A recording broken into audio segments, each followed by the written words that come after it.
Good people, what is up? Little technical difficulty there at the beginning. StreamYard was being a little weird, but it's all good. So yeah, we back in the building. And remember, there's no more off-season talk, preseason talk, postseason talk, postseason, into the playoffs, Super Bowl. We not at none of that no more. We are back at the beginning, the cradle of the NFL season. Tomorrow night, Thursday night, week 1 of the NFL season begins. That's cute and that's great and that's good. And we might pick who we want to win, depending on when we flow through everything else. But for this show, the important game, Friday night, 8:15 Eastern Standard Time. In Brazil, amongst the gang violence and all the other foolishness, our Philadelphia Eagles will be playing the Green Bay Packers. Now, we can talk Packers, we can talk Eagles, talk anybody. But later on the show, we're going to have a few people coming on and know a little something about the Green Bay Packers. Some fans themselves, Trey Larkins, as well as Tony DeSavant. So we're going to have two of those boys coming on to rock with us and talk the matchup. But before we get to any of that, we got to clean house, talk about our own Philadelphia Eagles. And to do that with me this week, I'm bringing in my homie. Back from his sabbatical. What up, White? What's going on, cool? What's going on, Eagles Nation? Is finally here. The season is right here upon us. Week 1. I'm ready to get turned up, man. I'm ready to get into everything. I feel you. Yeah.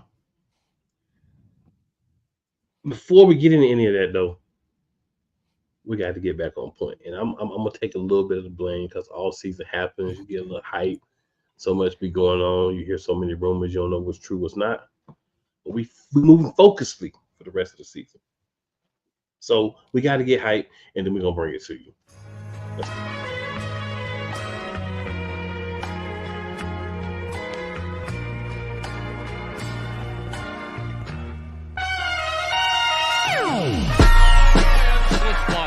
The kick is away, and the kick it's good! And the Eagles win! It's hard to come to South Philadelphia and leave here with the win. You just don't come to Philadelphia and leave here with the win. Eagles fans everywhere, this is for you. Let the celebration begin!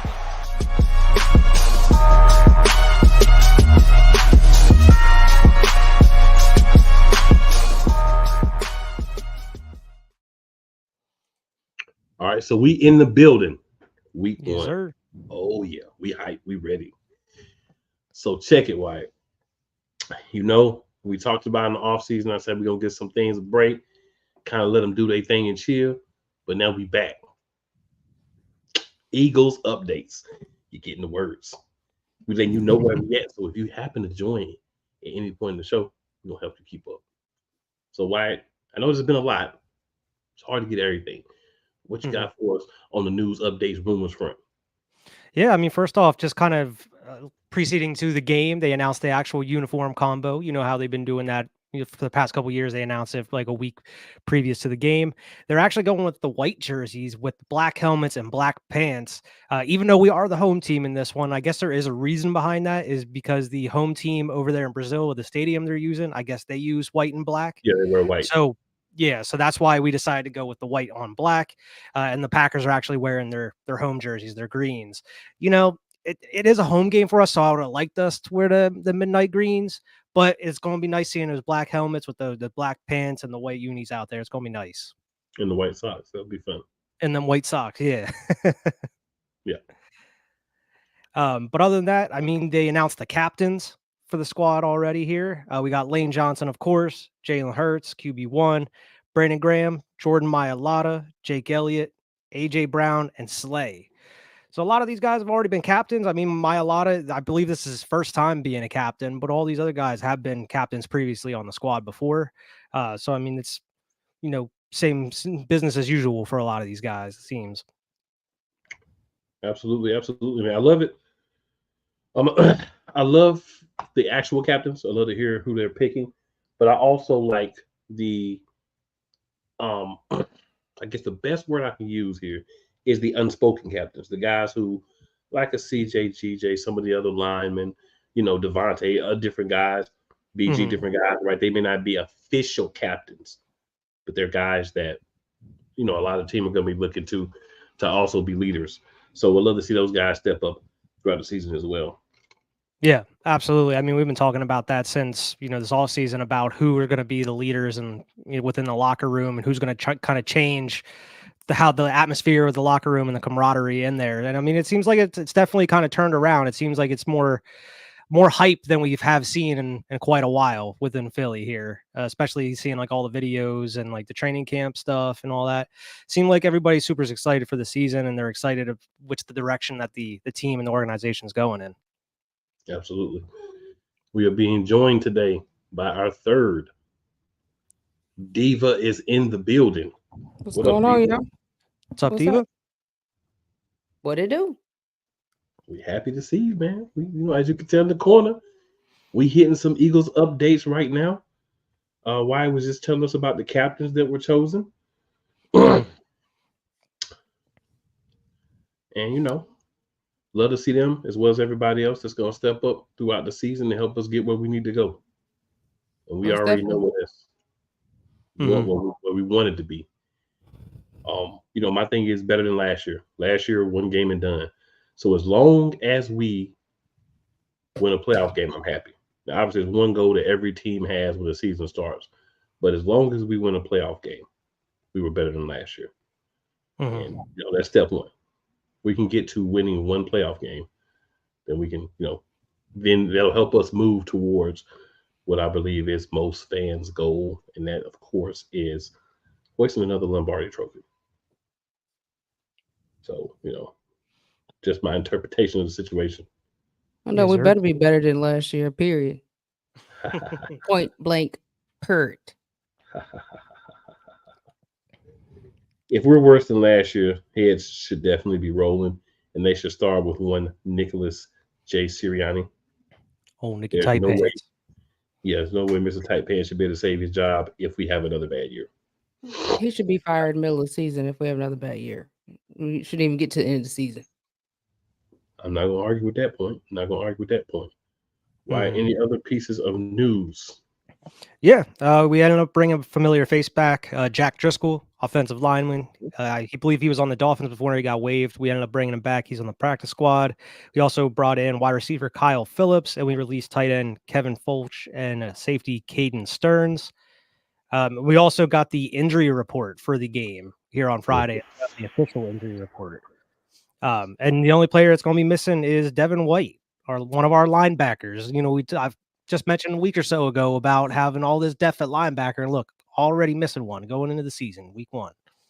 And that's the importance of keeping so many. So you guys weren't here last week. Kind of broke down the first depth chart.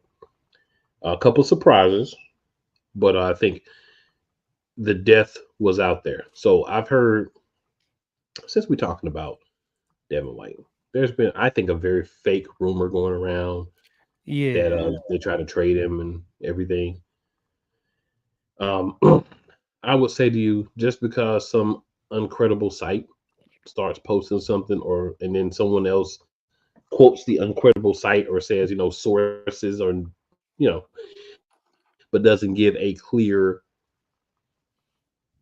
understanding of who the sources are. That's one thing. So according to the news, he's listed as did not participate, and he's not going to be traveling with the team. Mm-hmm. I think if you're not going to play, I would say this is not a social call, right? This is business. This is not somewhere that you really want to be if you're not going to play.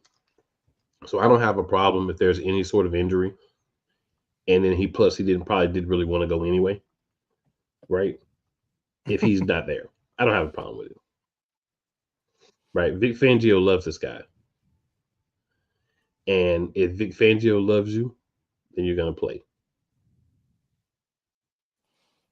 Yeah, I don't think it's going to hurt him as much as everybody's saying. And I think it's kind of weird how all these reports came out all of a sudden. It's like, oh, well, the Kobe Dean was the shoe-in to be the starter and all that all along. And it's like, well, we didn't see any evidence of that throughout the preseason.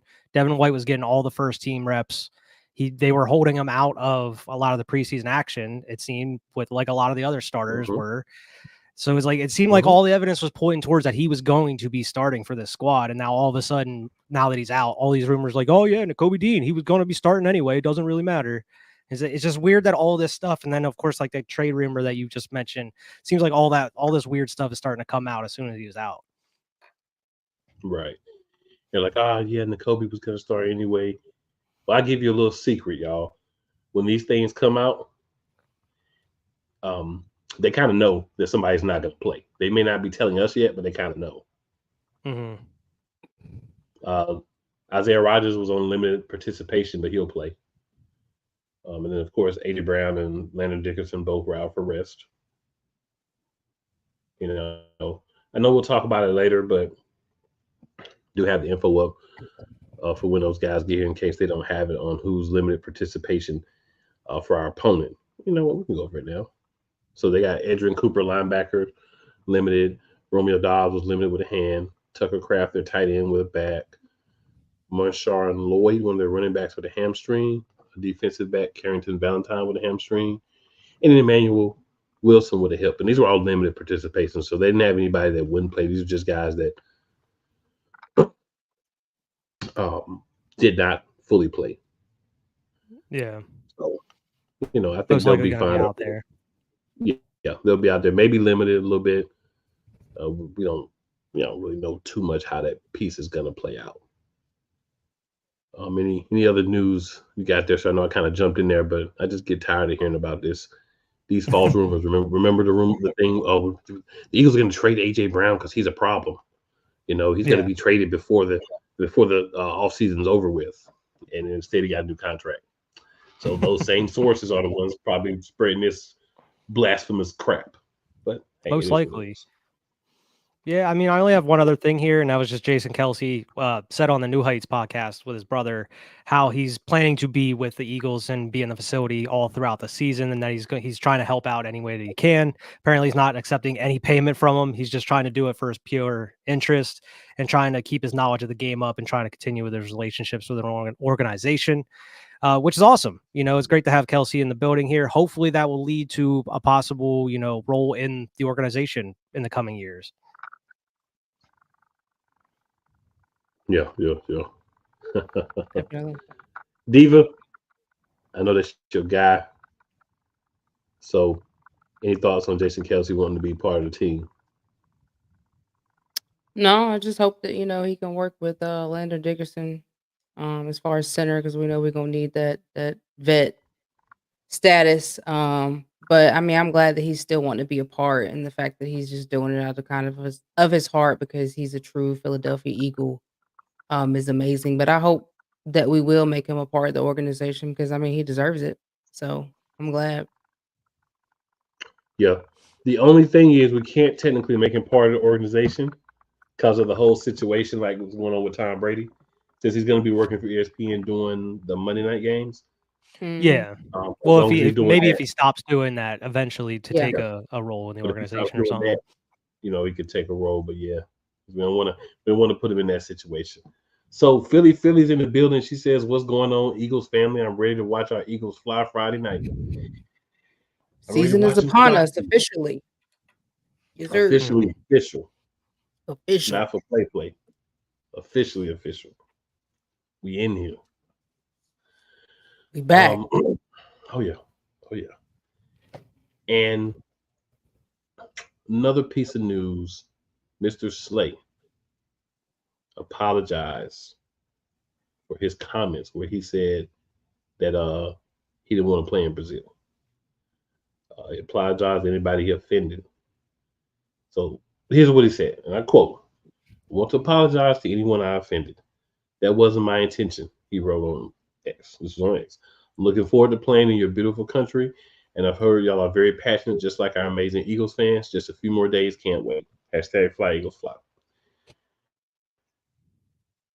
good idea, Mr. Slay, because the last thing we want is to go to Brazil as the quote-unquote home team and get booed because you open your mouth. Now, what I would ask from you, my guy, because I ton of respect, I'm going to need you to think before you start talking moving forward. It's a couple of times now. So you can say some things like, come on, bro, you ain't got to really open your mouth and allow this type of thing to matriculate from your lips. So be smarter for the squad, bro. Be smarter for the squad. Remember, you the same one that was talking about, I want to be able to play with my kids when I retire and all that foolishness last year. So I just ask, moving forward, little wisdom from you, Mr. Slate, little wisdom. You want our OGs? Think like one of the OGs. Use a little wisdom. We need that from you, homie. We need that. All right. Old man Mob is in the building. He said, how we doing tonight? My brother Cool, the man, the legend, Wyatt, and the great Eagles diva. Old man, we doing good. Among others. He's back. That's true. That is very true. The season is back. He said, old man says he better because not only does he rock green, but over there they don't take disrespect. Exactly. Facts. Exactly. Yeah. And, you know, I will say about the game, it's a home game for us, but we're not really home. Diva, is it a 12 you got on there? It's like the top of a 12 there. Oh, you already know. Oh. The Cunningham. Okay. You already know. You already know. I just wanted to point it out. I see you. You already know. So, yeah. So, you know, a lot of other things reported. But one of the other big things I want to touch on real quick was Jeremiah Trotter Jr. There's been a lot of reports that he's outplaying everybody at linebacker. But they're just kind of taking it slow. But a lot of reports he's outplaying everybody. You better be. Your dad was the top. So you better be. You got an advantage over everybody. Like, you got an advantage. So yeah, you better be. Ain't no reason why you if you wasn't, something was wrong. And Trotter Sr. didn't do his job, but we saw he did his job. So I dig it. So look, good people, we're gonna take a quick break here. Come back. We're gonna give our player of the year, preseason player of the years for the team. By that time, it'll be time to bring on our special guest and get into this game. So bear with us. Commercial time. Let's go.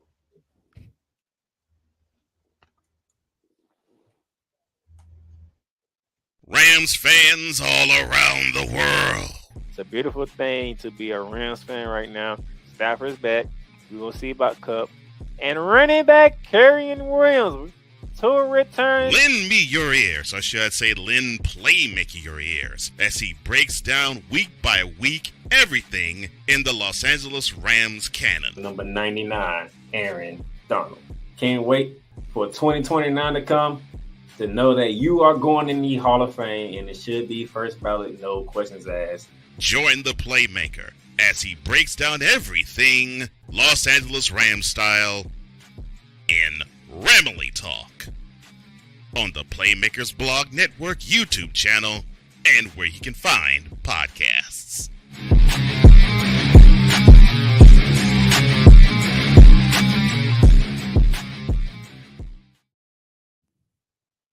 Oh, yes. The tradition, the pageantry, the spectacle, the history, the slut. Wait. I gotta rep my brother's stuff right. All my DMV soldiers, stand up! And welcome to the Commander's Gridiron Report. You want your commanders to be repped right? Well, D. Willie is your man. Commander's Gridiron Report. Every Tuesday at 11:05 a.m. Eastern, 10:05 a.m. Central on the Sotoba Media YouTube channel. Music by J. Cool. Where my soldiers? Right side. Commanders. Where my soldiers? Left side. Y'all, this thing is freezing today. Apologies. You know, we normally go from 1 to 1. We still have a few more. Whether it's news, the largest egg producer finds bird flu in chickens at a Texas plant, weather, devastating tornadoes rip through the heart of the United States, inspiration, a breast cancer survivor completed the journey of chemotherapy, and now begins a future one of matrimony or sports. Michael Jordan is shown on a photo with Diddy. LeBron James has a video extolling the virtues of a Diddy party. This has been yet another beating a dead horse presentation. We got you covered. BS3 Network proudly presents The Morning Shift with Cole Johnson, live every weekday morning beginning April 29th at 8 a.m. Eastern, 7 a.m. Central. Join Ryan McCarthy. I became a Jets fan because Kurt the Frog was my favorite Muppet because he was green, and the Jets wore green. That's how I became a Jets fan. And Dustin Henry. ESPN is cashing all in on let's pay a few personalities and we'll just kind of fill in the gaps. As they walk you through all of the world of sports from their perspective. The Albany Empire, it's a literal circus. No credentials required. Where, Ryan, say the tag. Where you don't need a press pass to talk sports. Live every Tuesday at 8 p.m. Eastern, 7 p.m. Central on YouTube and where you can find podcasts. Drew Willingham. In this case, yeah, you put the blame on Kyle Shanahan for apparently not preparing the team enough for the overtime rules, supposedly. Cole Johnson. Peyton was considered a winner, and he was the darling of all darlings for Gerald. With a special appearance by Tyrone Alizé McDummy. Ain't nobody calling me. Text delete, delete, delete, delete, delete, delete. Join these two football enthusiasts as they give you total football talk. Live every Monday at 4 p.m. Eastern, 3 p.m. Central on the Sertoba Media and the Comey Media YouTube channels.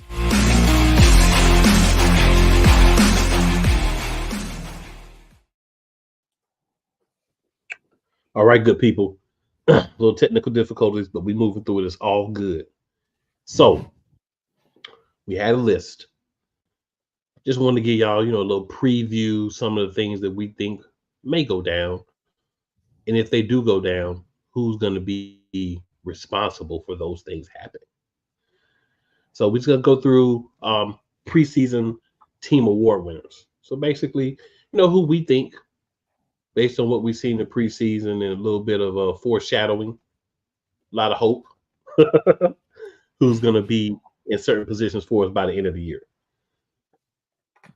So we'll start off with your most improved diva. Who you have as your most improved player?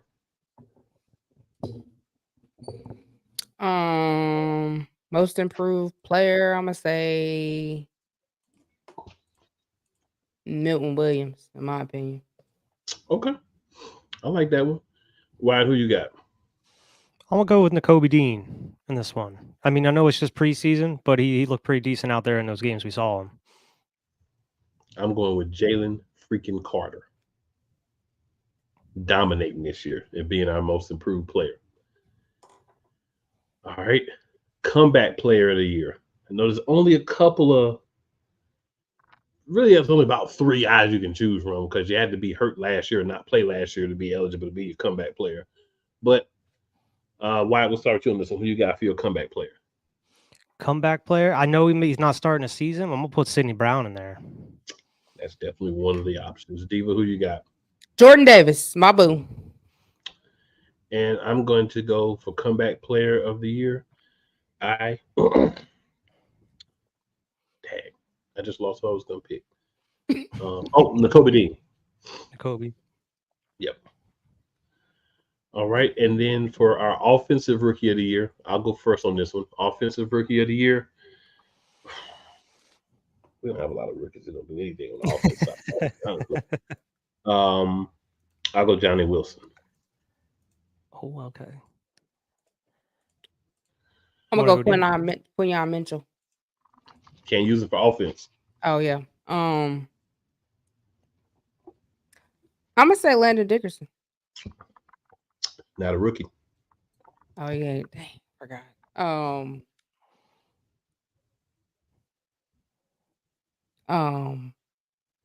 I can't even think of his name. The one we just got. Running back. Yeah, Will Shipley. yeah. I'm gonna say Will. Okay. Yeah, that's who I'm gonna go with too. Will Shipley. Fair enough. There's not a lot of options on the offensive side. So, all right, defensive rookie of the year. Diva, who you got? Quinyon Mitchell. Pick. Yeah. Why who you got? So she went with Quinyon. I'll go with Cooper DeJong. Well, I'm just gonna go with somebody different and go with Jeremiah Trotter Jr. Hey, all three have potential to pop off. It would be nice if they were in a battle. We'd be very happy. Offensive player of the year. Wyatt, who you got? Offensive player of the year. Oh, QB1, man. Jalen Hurts. Diva, who you got for offensive player of the year? Schmitty.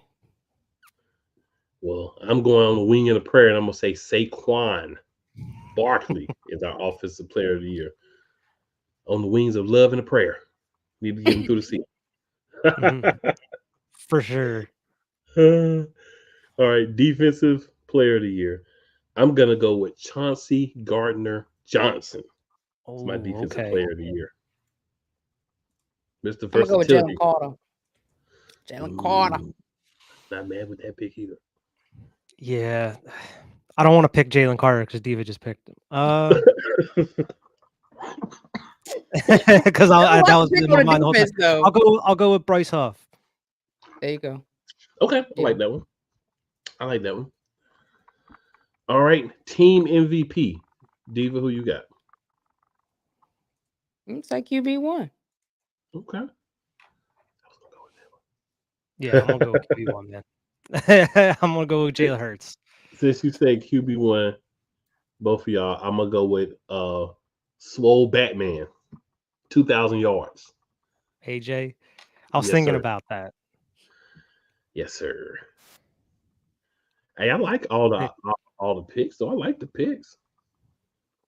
And one more question before we bring at least one of our guests on. One more question. Are the Eagles, as currently constructed, do you believe they're prepared to make a deep run into the playoffs? Yeah. I mean, if we don't, it's something wrong. It's something real wrong. Okay. Yeah, I think they definitely have the potential to. It comes down to staying healthy. I think the biggest question mark is the defense, of course, because of how young the defense is. But I think scheme can make up for that, and I think that's where Vic Fangio really comes in. So I mean, I definitely think that we're able to make a deep run, especially with this offense we have, as long as they're firing on all cylinders. Mm-hmm. Gotcha. And Fangio gonna be in the box, so he can see everything. Yeah, I agree. I think for me, the big thing is, health, right? We see already we got one guy out, but if we can stay healthy, I think we are constructed to win. A little concern always a wide receiver, right? When you look at just the construction. Like, I understand why you may take away from a wide receiver to have another, linebacker, right? Or another safety, right? I understand why you would do that. And I don't have an issue with you doing that. But I look at the position that you could be taken away from and say, what if somebody gets hurt? And, you always make the argument, we just bring somebody from the practice squad, which you can do if they're out for the game. They're going to miss a game, miss multiple games. But you can't bring them up in the middle of the game. Mm-mm. So then you would be putting yourself at 4 wide receivers, unless you're going to take a guy like Will Shipley and say, hey, go run some routes in the slot. Maybe you can do that. Maybe you feel like you got enough versatility where you can do something like that, and that's why you feel more comfortable. But I do think the way this roster is constructed, we can definitely make some things happen. We can definitely make some moves. We can definitely shake things down, and we can definitely dominate. We just need to make it happen. That's what the season, to me, looking at it right now, boils down to making things happen and being ready. And I And feel like making we're that line shift and move. I think that's what I'm more ready to see is how this offense is really gonna be constructed. How we're gonna run plays. Is Kellen Moore gonna be, adapting to Jalen Hurts in his game, or is it gonna be them making Jalen Hurts adapt to the way they play calls or call plays? right. Just really seeing the different plays and the hopefully variety of plays that we will hopefully be able to see. But that's really what I really want to see more than anything is how this offense is going to be ran. I think that's what's important because that's what really hurt us last year. Defense held us as long as they could, but I mean, when you can't stay on the field, you can't expect them to hold you every game. So, yeah. Yeah, I definitely agree. I definitely agree with that. So our guests are running a little behind here, and that's okay because I mean, life happens. I say a lot. Life be lifing, all those good things. But while we wait on them, we're gonna go ahead and start talking about the game from the Philadelphia Eagles side because hey, that's the side we talking about anyway. So, Diva, I'm gonna ask you this question. Mhm. When you're looking at the Green Bay Packers and you're looking at the Philadelphia Eagles, what do you think are areas of concern for us, and what do you think are areas where we're successful, where we can be successful on the offensive side only? Because I don't want to give away everything yet. I mean, like I said, my area of concern really is the variety of plays, like, doing plays out of the shotgun and, using your running backs on short yardage and not always doing a tush push because that's gonna be a little different this year. We're not gonna be able to depend on that. Making sure that Jalen is comfortable and running around and being able to run around in the pocket and not throwing the ball 40,000 times down the field. Like I want to see short plays. I want to see passes in the middle. Um, but I think I'm just concerned of how Kellen Moore is going to run it. But I think that with Jalen Hurts and then, our wide receivers that we have, I think that we could really take advantage. Um, Down the field every now and then, not all the time, but a lot of middle of the field plays and a lot of running plays, like run this year. Please run. That's what you got running backs for. Okay. Use that running game to tire the defense out. And especially on short yardage plays, run. Run it down their throats. That's what I want to see. And I think that's hopefully where we'll have an advantage is running because you got a running back like Saquon Barkley who is a bulldozer and he know how to hit them holes and run. Then you got Will Shipley. I don't know if anybody watched him when he played with Clemson, but when that boy get a hole, he out, he's gone. So I think really utilizing your running backs and doing shotguns and passes in the middle of the field, short passes. I think that will be our advantage. The disadvantage maybe is them kind of trying to figure out what Jalen gonna do and put pressure on Jalen. Like I hope we're ready for the blitz this year when it comes to Jalen because we had no answer for the blitz when it came to Jalen last year. And I think that might be if they can figure that out, that might be a problem if we haven't figured out how to stop the blitz with Jalen. And that might be our problem. All right, Wyatt, same question for you, sir. Yeah, I mean, as far as like concerns go, it's exactly what Diva was saying. Like a lot of it is blitz, and I know like they just had that interview with Sirianni where he said that was a huge focus of what they were, focusing on during this all season game planning, is trying to counteract that blitz. So hopefully they got that figured out. The next concern is just what we were figured about the whole, entirely last season with defense is the open donut hole in the middle of the field. How are they going to cover the middle of the field? Are we going to be able to tackle? I know I talked about how it seemed like our tackling has improved during the preseason, but that is just preseason. You aren't tackling with Josh Jacobs, who we're going to be seeing this week. So I just want to see guys out there tackling, covering the middle of the field. I'm interested to see what this defense looks like under Vic Fangio and what kind of schemes he has cooked up for him. I mean, as far as offense, exactly what David said, though. We need to scheme guys open, create some motion, motion in the backfield if you need to, run play action at times, run the dang ball when you need to, actually run the ball, use Saquon. Don't be using Kenny Gainwell all the time like you were last year instead of Swift. And I mean, it's just a lot of PTSD from last season. All these mistakes that we were worried about, we just don't want to see any of that in this game. Right. For me, while we're waiting on both of our guests to get ready backstage, for me, when I look at this offensively, a lot of what Diva says, I definitely agree with. Let me throw Benny's comment up here, by the way, real quick as well. Benny's in the building. Benny Boom. Benny said the Benny Boom Productions. Yes, sir. What up, Benny? You know I'm rocking that Benny Boom. You know it. Benny says the Packers O-line is weak. They should be able to get some pressure. We don't need the tush push. Give it to Barkley. So exactly. I don't necessarily disagree with the line is not their strongest point, their defensive line. But I will say this. We got to see how Becton, and our new center, that combination, how that's going to work. How that hole's going to be kind of covered. Because those are both guys that are coming in new, gelling right there where it's very important on that right side. So that's something to watch. I will say Saquon's a weapon that should be properly used this season. Hasn't been up to now, but should be properly used this season. And what I mean by properly used is not how many touches, but how many quality touches you give a running back. You can run a running back 40 times and it's garbage. You can run him 20, 25 times and give him proper opportunities, and it's a much better, play. So scheme is important.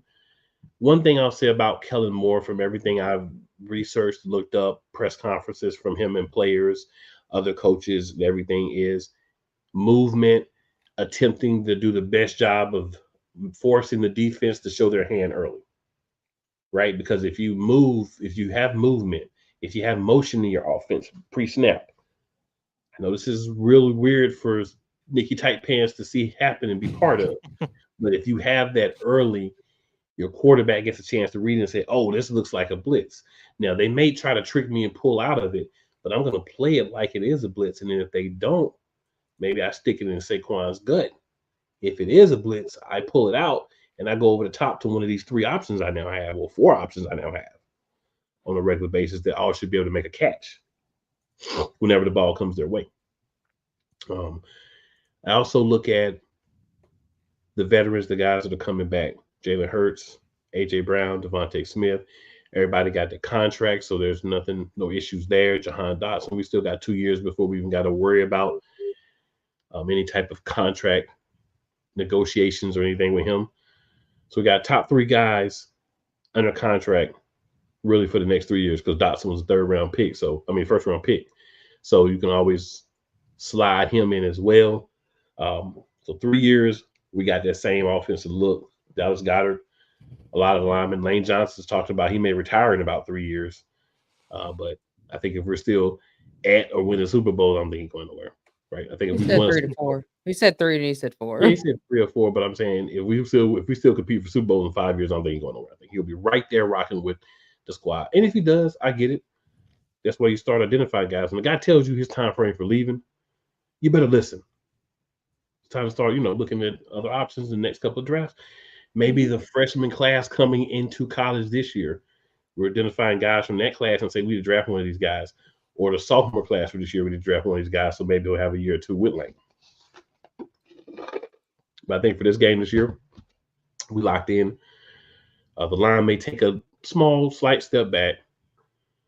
But overall, I think we're going to have quality people in situations to make plays, and I believe that they're going to make plays for us. Offensively, I think we're going to make catches. We're going to block. Only thing I ask is don't run sweeps behind Smitty. Don't do that. Please no. I saw last year Devontae Smith out trying to be a lead blocker. Now, I get every once in a while you might try to look counter or something that way just to throw people off.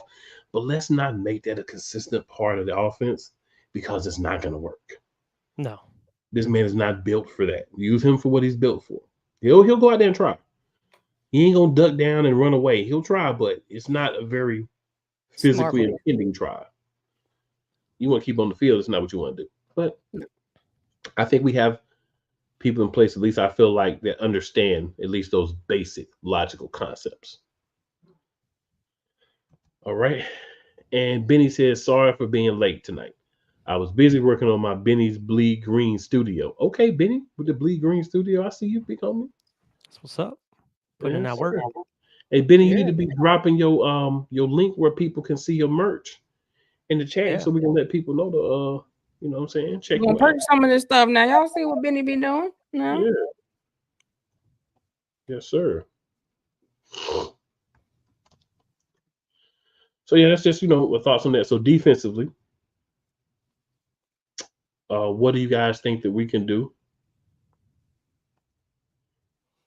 to mitigate this offense that the Packers have? Blitz and make sure that hole in the middle is gone, like it is fully covered. Okay. I want to see aggressiveness. I want to see interceptions. I want to see people knocking people's head off. I want to see cornerbacks. If you feel like you need some help, go over there and help. Go over there and help underneath and help over top. Okay, I don't want to see nobody looking like they don't know where they're supposed to be on the field on the defense, because we had a lot of that last year. People was just not where they were supposed to be. Someone was just confused. Other ones were just letting players run past them like they didn't know how to hit. Like hit. That's what I want to see, hits this year, and I mean hits. Okay, all right.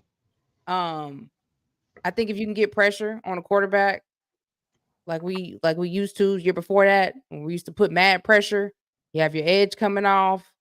You have the ones coming up the middle. I think that, you know, if we can get pressure on that quarterback, I think that's going to throw them off that game, period. Like, I want to see similar to what we did in 2022, 2023. That's what I want to see. I want to see all of the field covered and nobody. Make sure you're not 10 yards off of your player, and make sure you're not 10 yards up on them. Okay? That's what I want to see. Like, make sure you in position and you know where you're supposed to be and you covering the field and the ball at all times. Keep your eyes on the ball. Absolutely. Absolutely. All right. So Benny says, my sons are working on my sound system. I'm doing my background. I'm coming to YouTube soon. That'll be interesting. That will be interesting. Come on, Benny. Let's go, Benny. Let's go. So I believe our guest may be, at least one of our guests may be ready. So what we're going to do, take a quick break. And we're going to come back and we'll have at least one of our guests on with us, possibly both. We'll see how things play out. And we'll keep talking Eagles Packers. Do us a favor, hit that like button either on your way in or your way out, or during the break. Share that subscribe would be very nice too. You know it, it's free. Free way to support the channel. You know what I'm saying? Just the trifecta while you're here. You know it. Make everybody love you. That's what you do. Poppy J. You got the option to cry for the government. You got the option to protest. You got the option to keep buying, but this is also an option. Wise El Jefe. We're the first tech geeks. We're the first gamers. We're the first everything. Everything. Like Gen X's, we are the ones. BS3 Network proudly presents the crew from the New York boroughs who never wants that smoke. Nah, they want that fire. Poppy J and Wise El Jefe. Fridays at 9 p.m. Eastern, 8 p.m. Central. Check your local listings for your viewing and listening pleasure. Cool McCain. You thought you wanted Gunther against Chad Gable, but you didn't. And I'm going to tell you why. Chad Gable would take everything that Gunther's done and bury it. The Playmaker. It was on site.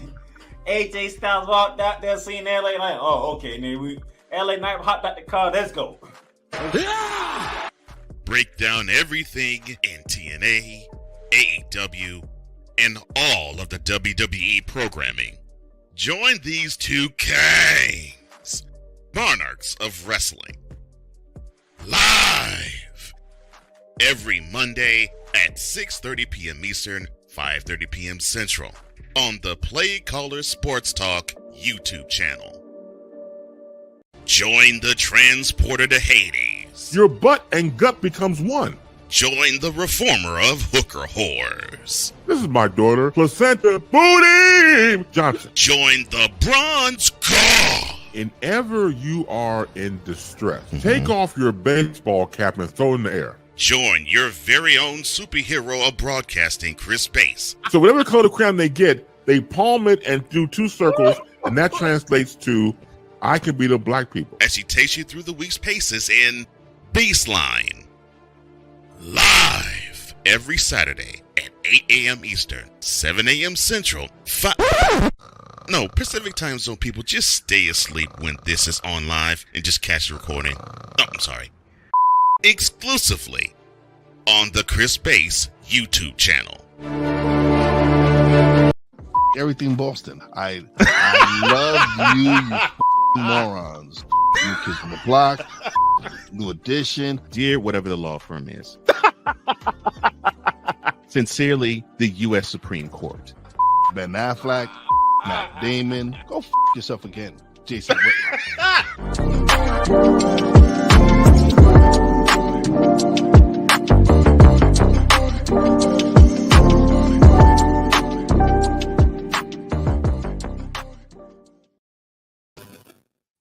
All right, good people, as y'all can now see, we are joined by Tony the Savant. What's good, people? What's going on? Fellow peoples in broadcasting, but wanted to bring him up here since he is a Green Bay Packers fan, and we like to, when we can, allow the other side to have their say, even though we know who's going to win the game. We at least want them to have an opportunity to, let y'all hear from the other side, because they're probably going to put up some points, maybe make a play or two, so, get a little bit of that on here as well. So, Tony, I think this is your first time meeting my co-host.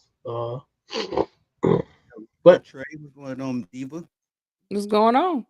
Do I sound good, y'all? I'm kind of doing a little sound check behind the scenes. What up? Can you hear us? Yeah, I can hear y'all. You hear me? Yeah, we hear you. Mic up. You good? Good. Okay, bad. What's good, everybody? Thanks for having me on. No doubt, no doubt. So before we get started, Tony, tell the people where they can find you at, because you, like myself, do show up a couple of different places. Oh, yes, sir. I'm on, I call them the Big Four, Facebook, Instagram, Twitter, YouTube, of course. That's my firstborn, so definitely swing by there, subscribe to the channel, and do a little blogging as well. So I drop those on the Facebook page as well. All right, cool. So I believe that our last gentleman is ready. You good, Trey? Yeah, I'm here. Can y'all hear me? Yeah, we can hear you. All right. So How y'all doing? again, y'all, we're good. We want to try to bring on, some people from the other side, so that we can, get the complete story for our good listening fan base, our fellow Eagles peoples, and if they want to bring their people with them, that's on them. But week 1, Eagles, Packers, we in Brazil. So the first question I want to ask everybody: how do y'all feel about us having to play in Brazil when they got gang wars and violence and all that going on? The players can't leave the hotel. They're being advised to go from the hotel to the game and back to the hotel. A lot of them aren't even bringing their families and stuff like that because they don't even want them to have to deal with the situation. So how do you guys feel about us being the two teams that have to pop the Brazil cherry in this type of environment? Trey, I'll start with you and we'll just go all the way around. Well, honestly, I really don't like it, to be honest. It's all about money for the NFL. We know what time it is. All about money for the NFL. So I feel like this is obviously it's a money grab for the NFL. But me personally, I'd rather us just go and line up at Lincoln Financial Field, Packers Eagles Friday night in Philly than play in Brazil. But I do like the fact that we are the only game that's going to be played Friday night. I like that idea, but I'd rather the game be played in Philly at Lincoln Financial Field than in Brazil, quite honestly. But and I don't like the fact that the players' families can't be there. I just don't care for it. Like, and honestly, I think it's actually more of a disadvantage for the Eagles than it is for the Packers, because this is one of y'all home games, and it's in Brazil. So I just really don't care for it. Me personally, for either side. I feel it. Tony, what about you?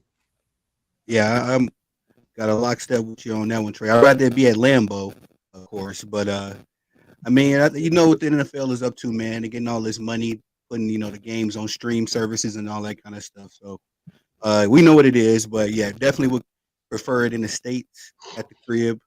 But I think it's gonna be. It is unfortunate it's one of y'all's home games, but it's gonna be a loss for y'all, man. I'm just gonna start talking my little smack now. Go ahead and get ready for week 2. I don't know who y'all got week 2, but just get ready for that. Yeah. Diva. I mean, I don't particularly like it, and it's on a Friday, and it's on Peacock, so all that's just odd and weird to me. And I don't like the fact that, like he said, they families can't be there. And Brazil is off the chain, so I hope everybody can stay safe out there. But no, I don't like it. It's just a little weird. I'd rather play in London somewhere like that, but not Brazil. I think that was just weird. But yeah, y'all gonna take that L. I'm sorry. Eagles out there. Y'all gonna take that L for sure. Why? What you got? Yeah, I'm not a big fan of it at all. I mean, even the players don't really seem like they want to go at all. I mean, there's a couple players that are even just outright saying that, what's the point of doing this? I just hate just not having a home game, not playing at the Link. I mean, even if it was, at Lambeau, I'd be fine with doing that. I just I don't know, just something weird about it, especially with everything going on as of right now over there. I don't know. I just much rather be playing at the Link, surrounded by Philly fans. It'd be jumping on week 1, start the season. Absolutely. So Benny answers the question about who we play in week 2. That'll be a Monday night game against the Falcons. Okay. So yeah, we ain't worried about getting ready for that right now, because we getting this first ever dub for a team in Brazil. That's what we're focusing on right now. But I don't like it either. I think that once you understand what's happening, once you understand all the things that are going around, sometimes you gotta make a pivot. And it's too late to say that a week before the game. But you knew about a lot of the issues with security and safety and stuff months ago. So I understand you're wanting to move this into you basically attempting to take the NFL and do like they're doing with the NBA and try to make it a worldwide brand, which makes sense. How you going to get more money unless you go into other countries? You done sucked all the money out of America, so you got to go somewhere else to get more. So it makes sense from that perspective. But you're putting these guys in a situation where it's stressful the entire time. I know a lot of the people are not moving until like today to get there tomorrow. The game's Friday and then coming back Saturday. You know what I'm saying? But still, you're putting people in a situation where you stay in your hotel, go to the field. Stay in your hotel, go to the field. And that's just not normal behavior.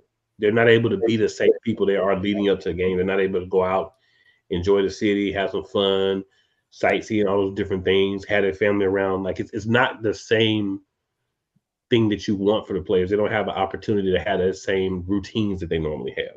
So that can affect how someone plays on the field. But on the flip side, they've had time to be prepared for this. So they should be good with it now. But it's the same for both teams. So there's a fairness there. It's not like the Eagles got to stay in the hotel and the Packers are going to be out running around having a good time. They are both being put in the same situation. So that part at least is is equal, but I wish they would have moved the game earlier. I think it's kind of similar to when the NBA was in the bubble. It's kind of similar to that, except they're not gonna be there for months. They're only gonna be there. They could at least leave and if they wanted to go outside and get a burger or go down the street, they could. They can't. They telling them don't leave the hotel. Yeah. They basically like in prison. Yeah, that's We on lockdown. I'm not familiar with what's going on over there. Can we talk about it on YouTube? Is it crazy stuff going on? I mean, Brazil It's up a like, chain. yeah, it's a lot of gang stuff going on and a whole bunch of stuff there. Yeah. And the worst part about it, even though we will beat y'all, the worst part about it is that plane ride back home. That's 9 hours thinking about that L that we gonna deliver Friday. Right. long hours for y'all. We'll be all right though. It's gonna be long for y'all. We'll be all right. King DV says, "What's good, fam?" With good, the DV? DV, you already know what it is. What's up, DV? We got these two dudes up here that got a lot of bravado before the game. They won't have much to say after the game. Nah. But what they need to fix on their team, we all know that. They know that too. But being that they are respectable content creators within the Packers community, they can't come on here and say that. And that's okay. But all 5 of us know deep down within our heart that unless something wild happens, it's going to be a long Friday night for the Green Bay Packers. We're gonna tell hind parts up. You hear me? Tell them hind parts up.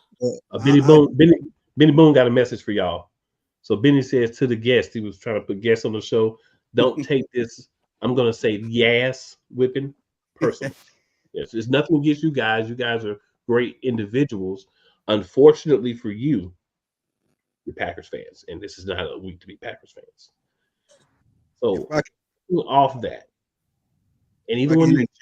If I was gonna cool, I was gonna say, man, y'all gonna have to figure out what y'all gonna do with center. I don't think Cam Jurgens. We don't have to figure out anything. I don't know where y'all get this bogus.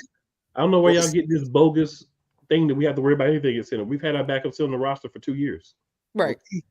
Well, so what do you think he was doing for 2 years? And the best is still working with him.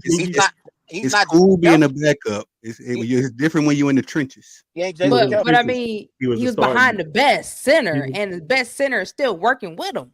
He was the starting right the best tackle, so center. he was the starting right guard, so he could be in the trenches and learn how to use his techniques and stuff. He wasn't sitting on the bench. He was learning by being beside him, so he was in the trenches. I want to tell y'all too. I'm actually glad I got my man Tony on here, my fellow Packer brother. Well, I knew you needed help, and I know he needed help. So initially, I thought initially it was gonna be y'all and me. So I'm like, okay, he brought on Tony. That's cool. Yeah, well, but y'all need help. I got a question for y'all. Y'all saying, that y'all gonna beat us Friday, and I know y'all got to the Super Bowl in 2022, but last year we had a better season than y'all.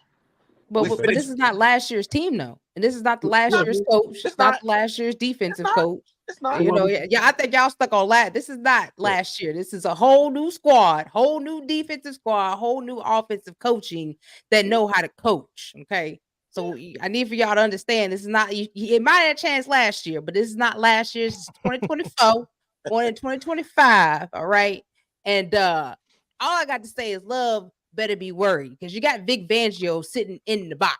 All right, and he gonna be able to see clearly. And we got a whole line of linebackers out there that's greedy and hungry. All right. So I need for y'all to know what's really gonna go on Friday when y'all get on that field. You know what I'm talking about? I think a lot of Packers fans have a false bravado because they're saying, "Oh, we were better than the Eagles last year." By the end of the year, we're better than y'all all time. It's a 28-16 all time record. So that's why we don't really have. So now you're doing the Dallas Cowboys. So now you're Dallas Cowboys. Y'all the green Dallas fans. All time. Cowboys that dress up in green for us, man. Come on, man. Oh, I ain't gonna disrespect them. We won those days. Back in 1975, we beat you 2 times in a row, and in 1983, we won 3 back to back. 2005. That's great. That's great. But what does that have to do with Friday? That has nothing to do with Friday. Yeah, that's true though. Cool, that's true. Yes, yeah, come on, Dallas. Come on, Dallas Jr. We have to talk about him with Dallas. Oh, we win in the playoffs. We have to talk about the Wisconsin football team. That's true. That's true. Football team. We win in the playoffs. Yeah, that's true. Y'all beat them in the playoffs.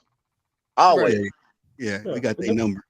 And I will say this: as an Eagles fan, I was cheering for you when you played the Arlington football team. I was. Facts. I was like, appreciate that. Yeah. Cool. But you're playing us, so we're not cheering for you this time. But back to the lecture at hand, gentlemen.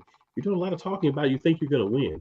So offensively, we've answered the question because we allowed you guys some extra time because we know you had to get your courage up. And that's why I made sure I put in the chat that you're both there so y'all can see that y'all won't be by yourself. Get your courage up to come on and talk it. So offensively, what do you believe the Green Bay Packers are going to be able to do to mitigate the defense of Vic Fangio and the pieces that he has in Philadelphia to get this imaginary win that you're talking about? You want to take that one, Trey? Yeah, I want both of y'all to take it. I feel like offensively, I think the same way Jordan Love ended last season, he's gonna pick up right where he left off. And I thought last year, on the last 10 weeks or so, Jordan Love was the best quarterback in the NFL. I'm serious. He was playing at an elite level. He got us to the playoffs. And to answer your question about this particular matchup, I think our receivers is going to be a problem for y'all secondary. I thought last year the Eagles secondary was awful. They did bring back CJ Gardner-Johnson. That was a nice pickup, bringing him back. But at receiver, we got Wicks, we got Reed, Dobbs, Watson. I mean, we don't have the star power that y'all have, but I do think we got a little bit more depth at the receiver position, and I think that's going to be a problem for y'all secondary Friday night. Don't Dobbs got the bad hand though? Is he going to be able to squeeze the ball with that bad hand? So I did my research on y'all too. So I actually know what's going on with Green Bay. I know y'all did. Well, if I could segue off Trey, we ain't gonna really have to worry about Dobbs, man. That Luke Musgrave at tight end, he's a good security blanket for us. And don't forget about the offseason pickup, Josh Jacobs. He can do some work in the catch. I got him in fantasy, and I'm starting this week. Yeah, me too, big bro. That's a smart man. That's a smart man. We gonna while you taking your L, you can at least rack a win up on the fantasy. But no, I do believe that Vic Fangio. I think he's a proven. I don't know too much about him, but from what I've heard about him, he seems legit. I'm just worried about, this is going to be his rookie year with you all, and it's the same difference with us. We got Jeff Hafley from Boston College.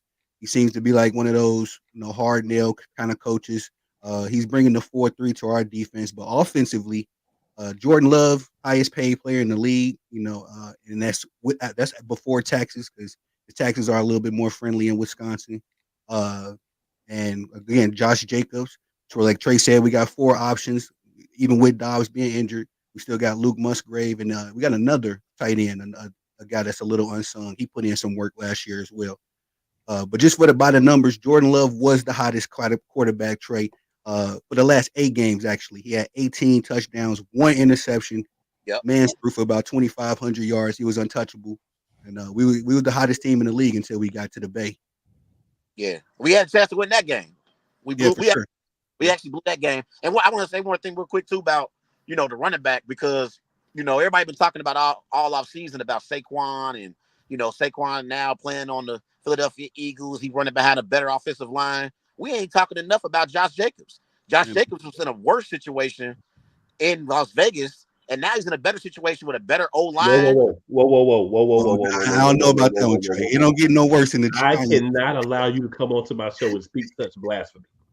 Saquon Barkley played 8 games a year, 8 to 9 games a year on the worst field in the NFL with the worst coach, one of the worst quarterbacks. No, I know. I was saying that. No wide receiver group, none of that. Yeah, so we can't say that Saquon was not in the worst situation. No, I wasn't saying. I was saying that basically the same way Saquon's in a better situation, Josh Jacobs is too. That's what I was saying. Like, I'm just saying, I feel where you're coming from, but the level is tremendously more for Saquon. That's why it's being talked about more than Josh Jacobs. You're better. I get that. But it's not a jump where it should make a difference in the longevity of his career, productivity, and all those things. Yeah. Where it's going to make a huge difference for Barkley if he can stay healthy for us. Yeah, for sure. But I do like us, to be honest. I'm not sure how y'all feel about this. I actually like our pickup of Josh Jacobs, because I thought Aaron Jones, he was 28. Anytime you can get younger at the running back position, that's good for your football team. And I saw one of y'all earlier say our offensive line ain't that good. I'm not sure what y'all was watching, but the Packers' O-line is solid. You got Josh Myers at center. You got. We were talking about your defensive line, not your offensive line. It was one of the people. Okay. Yes. Okay. Yeah, we're a little suspect in there. Although I got a lot of confidence. Our offensive line versus your defensive line. Okay. Yeah. We're a little suspect there. Yeah. I mean, but don't forget we did play y'all in 2022, and what was that score? and Love, I believe wasn't Love playing then too? Y'all got Aaron Rodgers, man. He was but 108 Diva, years old. Okay. You right. we Got can't Jordan talk Love about and came out there and threw a touchdown pass. Yeah. But can't what was the ending score though? We was already down. Y'all got us in 2022. Y'all got us. Okay. Yeah. Oh, all right. All right. And wasn't Jordan Love playing that game? He played at the end and came in and was balling. We did make Jordan Love look like Patrick Mahomes at the end of that game. But you know what? We still went to the Super Bowl that year. Yeah, I did. Yeah. Definitely did. But we didn't win. So now we got something we've got to take care of. We didn't win the Super Bowl, but yeah. So what about Jalen Hurts though? Because I thought last year Jalen Hurts, to his standards, had a down year last year. Although I do think Jalen Hurts was injured. In fairness to him, I think he was injured last year, majority of the season. What y'all expectations for Jalen Hurts? Well, I mean, with us actually having a coordinator who knows how to call plays, I think Hurts will be back to where he was in 2022. He was hurt. You know what I'm saying? He really never recovered from the injury that he had at the end of 2022. But I do believe that Kellen Moore will be able to play more plays up to where he know where Jalen's at. That was a problem last year. We didn't even have, I don't know what that was we had on the sideline that was calling them offensive plays. Okay, so that was the problem. They were not calling what needed to be called for Jalen and that team to actually move because they didn't know what they was doing. So that was a problem last year. So we got to understand that Nick Sirianni was heading that and he didn't know what he was doing at all. So that's why Jalen Hurts looked so bad last year because he didn't know how to call plays to help Jalen. And I think Jalen just lost confidence because, I mean, really, in my opinion, I feel like if you that good of a quarterback and you've always had a high ball out IQ since you've been playing ball, then you should have took over knowing that your coaches didn't know how to call plays for you and put you in the position to win. But I do think, seeing him through training season, I mean, training this year, preseason, I mean, I think we're going to see the Jalen that we saw in 2022, if not better. So I'll ask you a question, Trey. What made Jalen Hurts a bad QB last year? I thought last year, offensively as a whole, they were inconsistent. I still think Jalen Hurts is a good quarterback. I just thought last year, to answer the question, what made him a bad quarterback, I think it was mostly his injuries. I just thought he was injured. He wasn't 100%, and it was pretty clear that he wasn't 100%. But I just thought y'all kind of fell apart, not only offensively but defensively too. I think just for Jalen, what? So you're saying injuries? I would say turnovers. If you go look at his stats and you take away the turnovers, he would be in the discussion for MVP last year. Mm-hmm. But see, no one wants to talk about that. And you know why no one wants to talk about that? That does not fit the narrative of Jalen Hurts having a terrible season last year. Now, I'm not saying that you dismiss turnovers, but what I am saying is the turnovers were the issue. Yeah. You take those away, this guy had a really good season. Not a great season, but a really good season.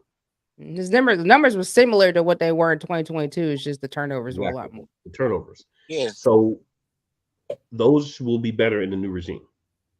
So, question for everyone. Me and Diva, of course, talking about the Eagles. Y'all, of course, talking about the Packers. So we know who each other thinks is going to win, right? We think the Eagles are going to win. Y'all think the Packers are going to win. Here's the question. Why? What do you believe in this specific game on Friday is going to give the Eagles, if it's us, a chance to win, the Packers, if it's y'all? And I'm going to start with Diva, then I'm going to let both of y'all go, and then I'll go. I'm going to say, well, for one, I believe that, Kellen Moore has really done his research. Kellen Moore does know how to watch film, unlike Nick and the other one. And I think he's already done his work, his research on the defense of the Packers. I know Vic Fangio has already done his research. I know he's going to have that donut, that middle that we always had wide open. I think that's going to be fixed. Our secondary looks a lot better than it did last year already. So I really think that our defense is really going to show up. I think they're going to put a lot of pressure on Jordan Love. And I think that's really what's going to get us over that edge. But I really think that Jalen Hurts is going to have a really good game. And I think Saquon will as well. So I think that's really what's going to give us that W. I'm not mad at that. I'm not mad at that, Diva. But I think it's gonna be this newly paid Jordan Love, man. You know, especially with the history of quarterbacks in Lambeau. Especially when we pay him, that's when we typically get an MVP year out of him. Brett Favre, Aaron Rodgers. I think the trend will continue with Jordan Love. In addition, like I said about our defensive coordinator, Jeff Hafley, I'm very confident in him because our defense was atrocious. Not as bad as a lot of people thought it was. Our pass defense was top 10, but everything else about our defense was atrocious. So I think that we're going to see, and on projecting ESPN, I don't know how trustworthy y'all think they are. I don't put too much salt on this, but they got Jordan Love as the MVP, and they got the Packers as a top 5 defense. So they ain't the worldwide leader of sports because they always telling propaganda. I think that we're gonna be somewhere in that ballpark. Now, if we can sneak past y'all and continue on the hot streak that we had last year, if that loss to the 49ers, you know, we don't have too much of a hangover from that. I think if we sneak past y'all, we may be one of the hottest teams in the league with the young core we have. And again, you know, Jordan Love just getting his bag. Yeah, for me, it's going to be Josh Jacobs. I think Josh Jacobs is going to be the X factor in this matchup because I think in the offseason, Fletcher Cox did retire. We know how great Fletcher Cox was. He was a great D lineman for the Eagles. He did retire. So I think that Packers offensive line with Josh Myers and Rasheed Walker and Zach Tom and Elton Jenkins, I think they're going to open up some running lanes for Josh Jacobs. And I think the Packers going to build off of the running game, and that's going to create passing opportunities for Jordan Love to get the football to Christian Watson, Romeo Doubs, Jaden Reed, and Octavius Wicks down the field. And like you mentioned earlier, you mentioned about the tight ends. I like our tight ends with Musgrave and Sims as well at the tight end position. So I really, really like our offense. Again, I think the Eagles got stars at receiver, but we got more depth. I like the trio of receivers for the Eagles. I really do. AJ Brown, Devontae Smith, and Dotson are nice. But I like our depth. We go 4 or 5 deep at the receiver position. Yeah. I think our offense is going to lead the way for us to get the victory Friday night. But I do like our defense too. Like the pickup of Xavier McKinney was nice in free agency. Also, we got Rashad Gary up front. Still got Preston Smith. Still got Kenny Clark. Okay, so I like our defense too for sure. So I think we got a nice balanced football team. You forgot to mention Quay Walker too, Trey. That's pretty much our little Micah. I wouldn't say he Micah Parsons, but he got that same diversity. Yep. Definitely like Quay Walker for sure. You got cool. It's like you about to do some capping. It's like look like cool finna say some super cap. So Benny says Packers fans are like those Cowboys fans still stuck in the past. Benny also says Christian Watson can't stay healthy. He has something in his legs that causes him to have hamstring issues. Yeah. But he playing also Friday. actually got a question that I'll let you answer. He said, can the Packers overtake the Lions? Well, according to Benny, this is not my words, but according to Benny, he's going to start, but he's going to finish. It's not me, it's Benny. That's the problem with Christian Watson. He usually is good the first few weeks, and then he start kind of tapering off. So you got to grab him and trade him the first 5 weeks of the season. That's what you do with Christian Watson. That's what I learned. Makes sense. So here's the reasons why the Philadelphia Eagles are going to have a very good chance in this game. We talk about the fact that Fletcher Cox left. Fletcher Cox, defensive end, in the 4-3. We were still running the 4-3. That would be a bigger loss. But we're running the 3-4. So what we're basically doing is we're saying we lost one of our ends. So we're just going to have one in now. And then we're going to have a nose tackle and a defensive tackle. And to give you the names of those guys, just in case you don't remember them, because you'll be hearing them a lot when you're talking about Jordan Love getting sacked, Jordan Love getting rushed, Jordan Love getting hit, your running backs getting, hit, pressure, guys being pushed back into your quarterback. Just remember, these are three names that you want to remember: Milton Williams, Jordan Davis, and Jalen Carter. We got him already. Make sure you remember that trio. You're gonna hear that. Oh, then you got one coming off the edge called Nolan Smith, who ain't no joke. But and then you got your edge rushers, who are our outside linebackers, because Vic wants versatility. Bryce Huff, Josh Sweat are going to be coming off your edges. Excuse me. And then behind those two guys, because in the 3-4, you do a lot of rotating your linebackers, your edge guys, because of how they play. You're going to have Brandon Graham and Nolan Smith. Right? So those are names I want you guys to remember. So when you're hearing them, you're like, oh, man, where did I hear these names of these dudes that keep ganging up on my players from? Cool said them names Wednesday. So just remember that. Just trying to help you out here. Cool. Can I ask you a question? You can when I finish, because I'll let you finish. You sure can. Go ahead. Thank you, sir.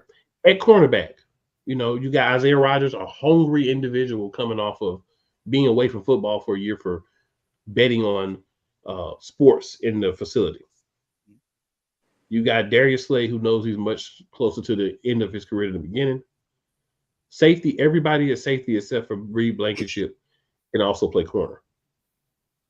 Then, to make it even more kind of interesting, first game, so this may be someone that you can attack because he's learning how to play in the NFL. Our number one pick, to me, the best corner in the draft, Quinyon Mitchell, is going to be the nickel off the rip. So young, fast, you may can beat him with some technique, but they'll play a lot of versatile play. You got a OG DC that's going to use them correctly. That's the side of the ball that was a problem for the Philadelphia Eagles last year. Even y'all have lauded how great the wide receiver trio we have. Understand something. The reason that A.J. Brown, the first 11 games of the season, was the second leading receiver in the NFL was because he plays a lot. He doesn't play a few snaps and he goes sit down. Somebody else comes in and plays his position. He's on the field. Understand why Devontae had another over 1,000-yard season playing in the shadow of A.J. Brown on a bad offense is because he plays a lot, right? So you're not going to need the depth at receiver that some teams are going to need because your top guys are expected to play a lot. And behind them, Johnny Wilson, amazing young receiver for what he is. Britton Covey, you want to argue that you're deeper than us, that's where you got me from what I've seen. Because I don't care what happens in camp when you've been around a few years and we have film and we know what kind of player you are until you show me differently. Your fifth receiver is probably better than our fifth receiver. No doubt about it, in my opinion. I'm honest with it. I don't try to sit there and say the Eagles are the greatest at everything. I think that's the big area. Where I think your defense is going to be attack us, and I said this before you guys came on, is between the center and the right guard. Cam Jurgens, Mekhi Becton. Cam Jurgens' first year as a center. Mekhi Becton, first game for us. I think first game actually ever as a right guard.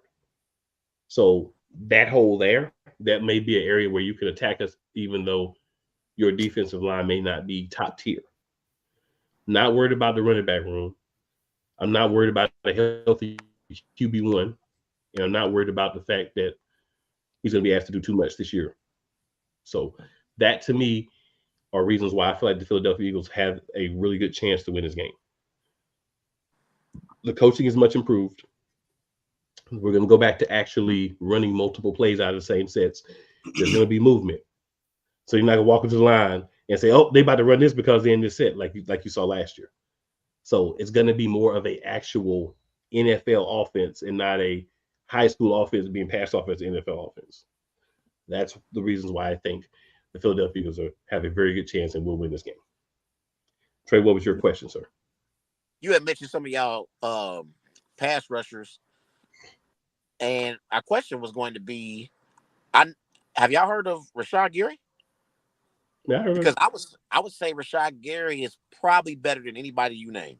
So I respect that you brought them up. I would say that that's blasphemy and homerism, but that's fine because it is your team. But that's what I would say back to you. You don't think that Rashad Gary is one of the top 5 or 10 I don't think he's better than. I don't think he's better than. I don't think he's better than Jalen Carter or Jordan Davis. I do not. Let me. Wow. He is not better than Jordan Davis or Jalen Carter right now. Period. Dot blank. Just make sure everybody's clear how I feel about it. Stop it, cool. He better than them. But you gonna see Friday. You gonna see Rashad Gary the real deal. I'm not saying he's not the real deal. They are horses. They are. I was going to ask. You didn't make a mention of our secondary. Cool. I mean, you got some nice wide receivers, but we got Jair Alexander, Eric Stokes, Valentine. It's your job to talk about your secondary. I didn't ask you to talk about my secondary. Yeah, ain't nothing to talk about. I mean, no. You're right. You're right. There's nothing to talk about. We already know what it is. No, but our secondary is locking that up. I mean, Jair Alexander. We had a top 10 secondary without Jair Alexander. He's our number one dog. So you get him back healthy. We added Xavier McKinney. Xavier McKinney, yeah, another dog from an off season. So it's just a matter of the fact that, yeah, I'm not disrespecting the Eagles secondary. It's just that was one of the weaker parts of y'all defense. But it's a total last year, right? Last year. Yeah, they're stuck on last year still. So after this game, then you will understand that if you want to talk about last year and you base your assumptions on last year. I'm talking about this year. I'm talking about this year. I'm talking about a healthy secondary, Green Bay secondary versus a healthy wide. I think we're gonna get the best of that one, man. But you just said our secondary last year. We have a secondary this year. We didn't have a secondary last year. We had a top 10 secondary without our two. Now you can say two best secondary players in Jair Alexander and Xavier McKinney. Yeah, I'm saying right, but we fixed our secondary. Yeah. That's the problem. We fixed that problem. We got one guy that started last year. Two guys that started last year. Our secondary is still going to be starting this year. You know why that is? Because we know the secondary had to get better. Okay, for sure. Chauncey Gardner-Johnson can play safety, either position, corner or nickel corner. Mm-hmm. Quinyon Mitchell now can play nickel, right or left corner. Cooper DeJean, I think, is more of a safety nickel corner, but you could always throw him in at safety. Put CJ on the outside if you need. And we ain't even got Sidney Brown back yet. And Sidney Brown's not even available back yet. So we're not even talking about what's coming. We just talking about what you're gonna face. Right. I mean, so I'm not saying that you don't have. I'm not saying that you don't have quality corners. That's why they need to go into depth on the offense. The difference for this game for us is going to be what we do defensively that we did not do last year. Even on a crappy year, we put up points. The defense let us down last year, and that was fixed. I hear you. I just think that offensively, we was rolling so great last year. It's gonna roll over to this year. I think. Listen. Listen. I know we going back and forth. We respect y'all. As a Packer fan, I can say we respect the Eagles. Like this a big time matchup for both teams. Like I feel like the Eagles are the more experienced team. I'll say that y'all got a little bit more experience than us. But we are the up-and-coming Packers, and we hurt, like Keyshawn Nixon said. So I think that it's going to be a good matchup. I just think right now, when you compare the two teams, I think Jordan Love is the better quarterback than Jalen Hurts. Blasphemous. Blasphemous. Right? Yeah. That's definitely blasphemous. Hold on. We don't let y'all talk about last season 50 times. So let's go back to careers. Jordan Love has had a good 8 to 10 game stretch. Jordan MVP. Jalen Hurts has had an MVP season and another really good season following that, injured with a bad OC. So for you to sit up here, no. For you to sit up here on any show and say that your quarterback who's had a good 8 to 10 games is better than guys who have done it for multiple years, blasphemy. Stephen A. Smith, Shannon Sharp, WNBA talk, blasphemy. But at the same time, cool. I mean, I'm sorry, Trey, I'm going to cut you off. But you talking about y'all MVP Jalen was not last year. That was 2 years ago now, brother. I mean, we referencing last year because it was earlier this year. Even last year had the same numbers besides the interceptions. Was the difference. Can I ask the fumbles and the interceptions were the difference. That's fixable. It's not like he went out there throwing 30% passes last year. Everything was under 5 yards, and he couldn't read defenses anymore. He was hurt. We saw he was hurt. The man was limping half the year. Those things are fixed. Now he's going to have a running back behind him as well. That the coaching staff is going to use more than a guy like Swift that should have been used more last year. So let's not sit up here and say someone's better than someone because they had a better 8 to 10 game stretch. Yeah, I'm not mad at Let's that. not do that. I thought if the tables were reversed, I would say the same thing about my quarterback. So it's not my quarterback versus yours. Is show me that you can do it for 2-3 years before you try to say you're better than guys who have done it for at least one. Get to a Super Bowl, then compare yourself to quarterbacks who have been to a Super Bowl. Well, he got to a Super Bowl and they lost, but I respect the fact that I respect Jalen Hurts. This is what I'm trying to say. In 10 games last year, those last 10 games for the Packers, Jordan Love proved to me that he's a better pocket passer than Jalen Hurts is. I'm not saying Jalen Hurts isn't good. That's fine.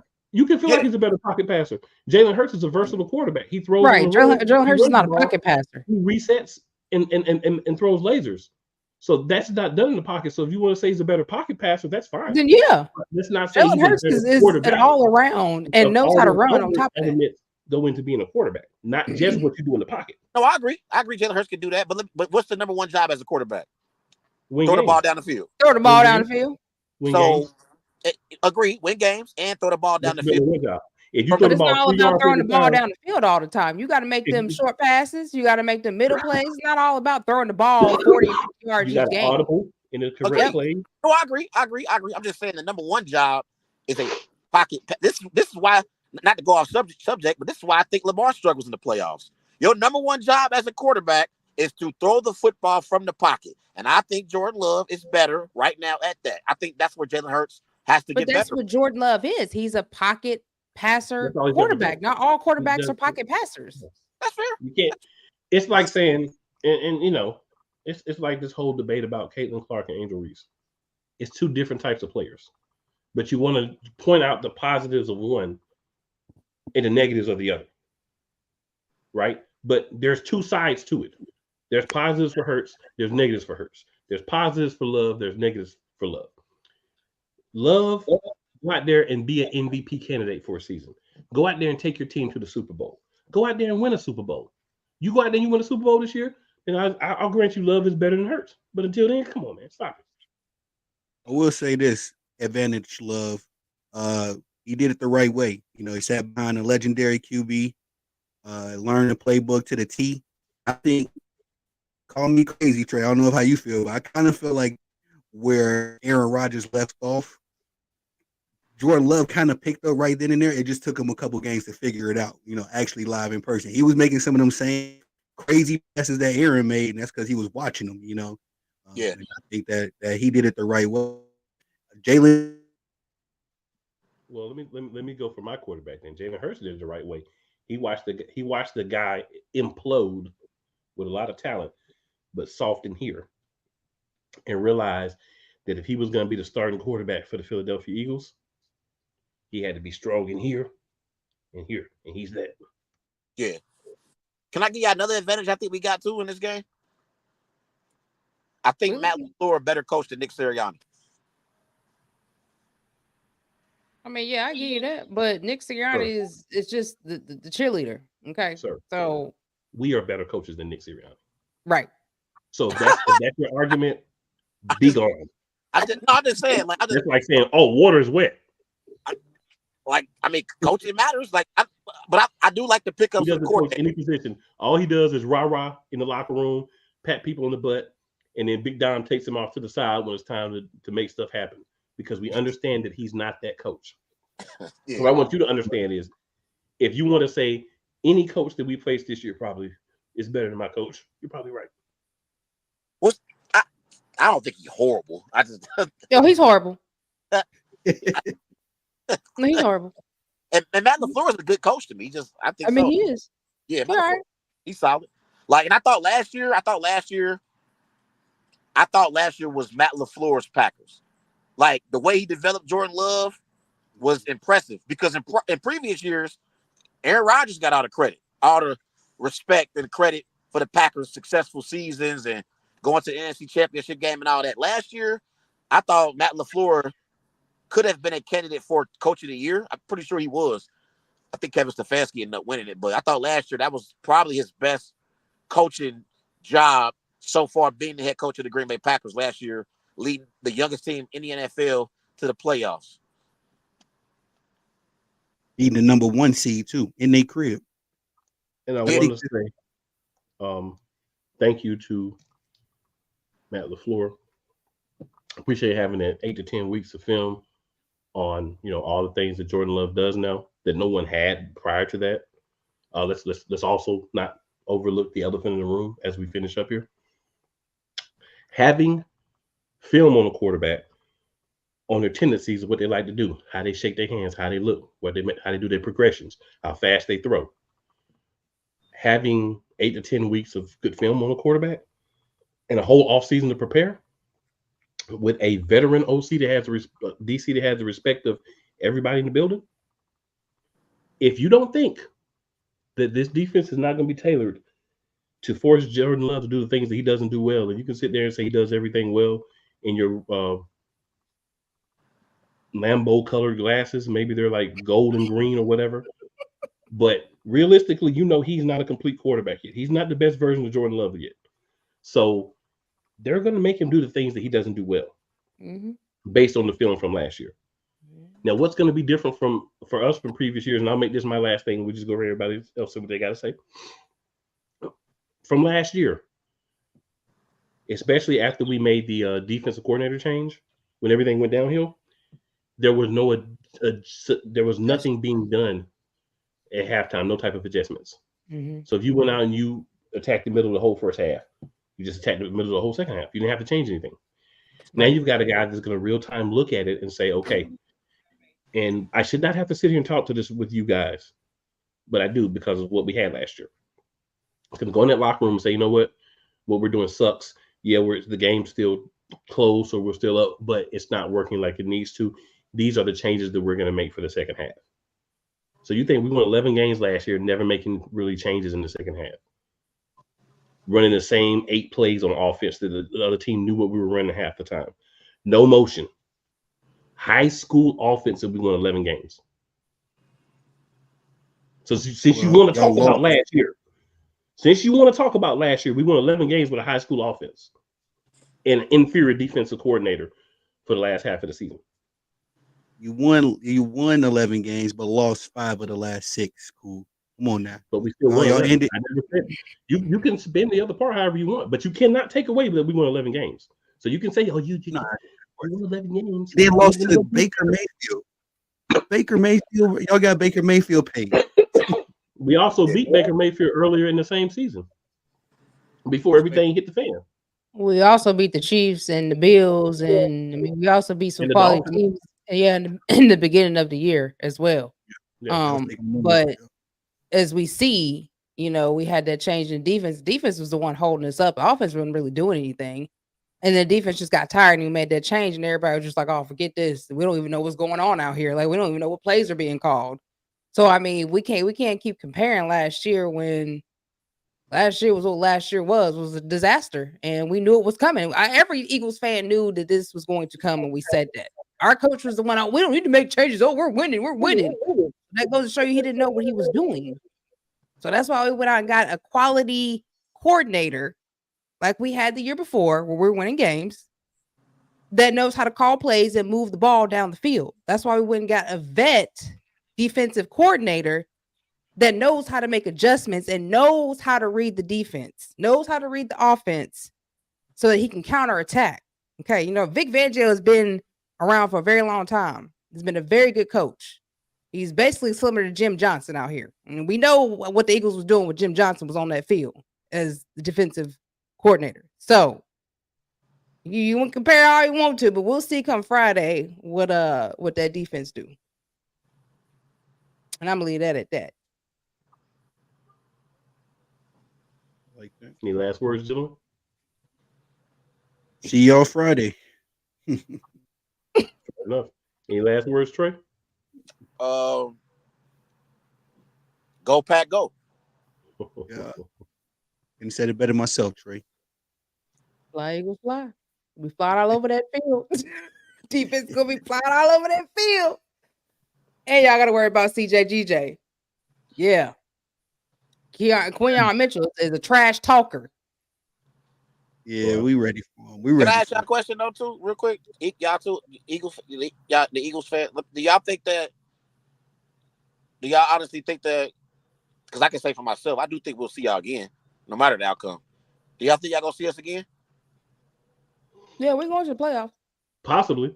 I mean, if y'all can get far enough to play us. Y'all think we going or no? I'm just asking. Yeah, I know we're going.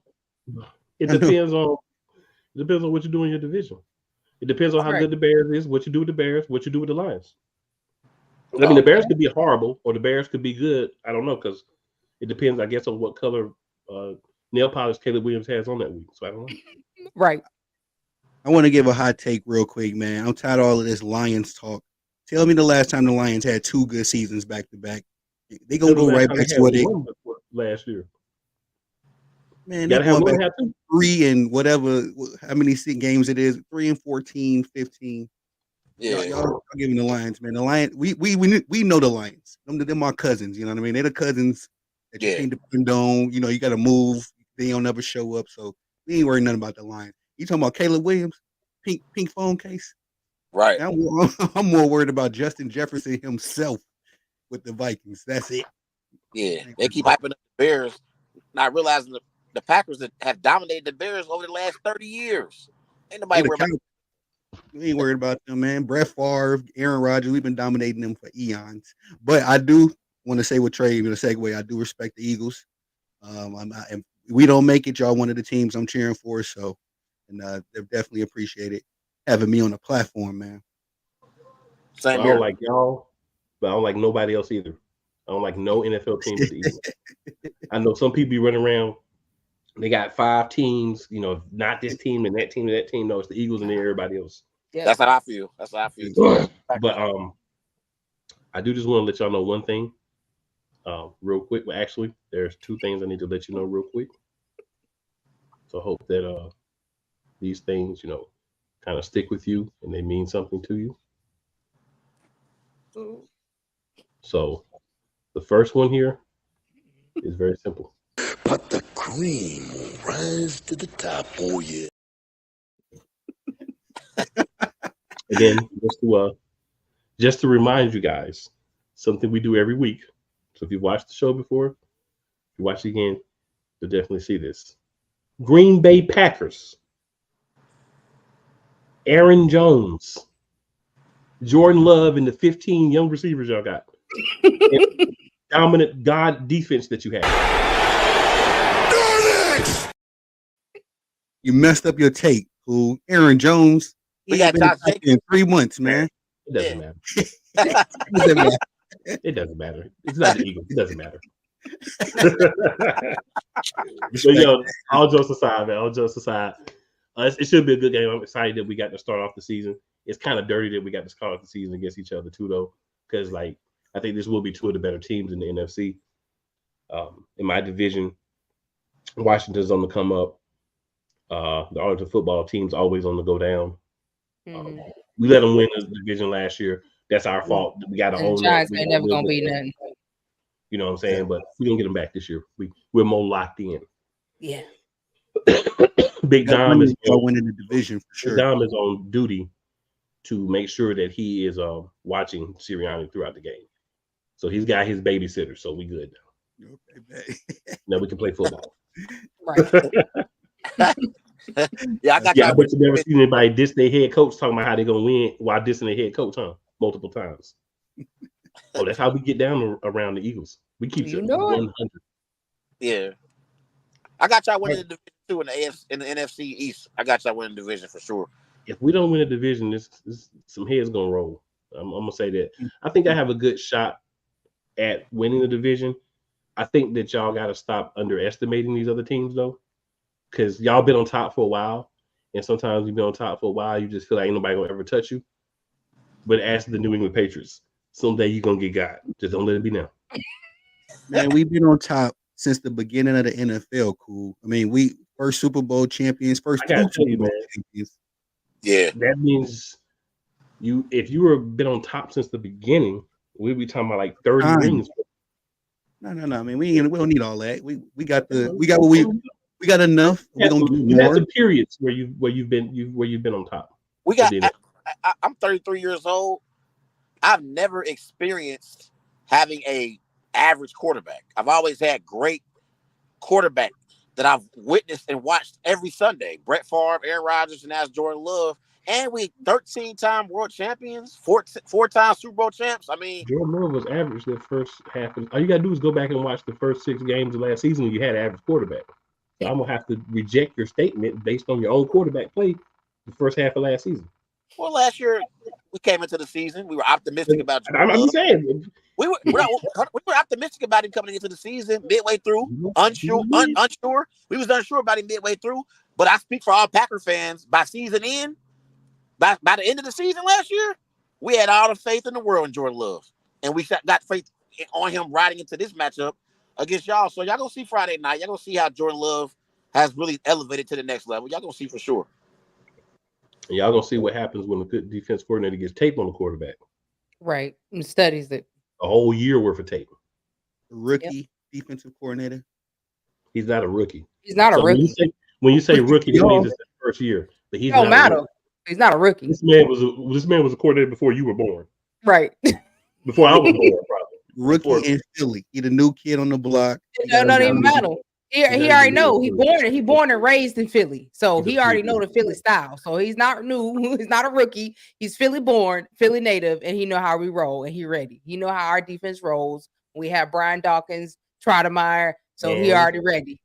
And let's not forget that he was brought in like literally right after he left Miami. So all those personnel decisions that were made on the defensive side of the ball, these were guys that he approved bringing to the team.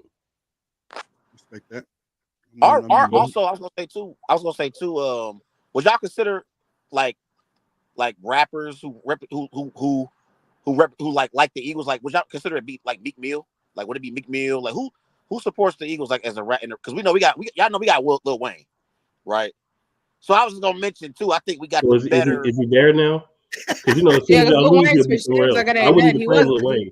Right. So as soon as y'all lose a game, then he'll be a Lions fan, or he'll be back with the Saints.